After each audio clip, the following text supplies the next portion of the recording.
Hello friend, नमस्ते, प्रणाम। मैं हूँ आपकी वंदना। स्वागत करती हूँ अर्चना यादव के चैनल पे, यूट्यूब चैनल पे। अर्चना यादव के यूट्यूब के चैनल पे हाँ 477 चैनल पे।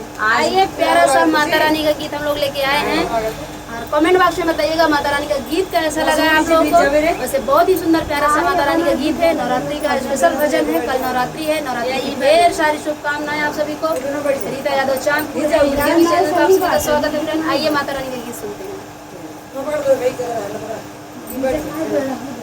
कावन मैया बसली ऊंचे पहाड़वा हो, कवन मैया ना, कवन मैया बसली ऊंचे पहाड़वा हो, कवन मैया ना, हे कवन मैया ना, बसे गंगा जी के तीरवा हो, कवन मैया ना, बसे गंगा जी के तीरवा हो, कवन मैया ना, वैष्णो मैया बसेली ऊंचे पहाड़वा हो, विंध्याचल मैया ना, हे विंध्याचल मैया ना, बसे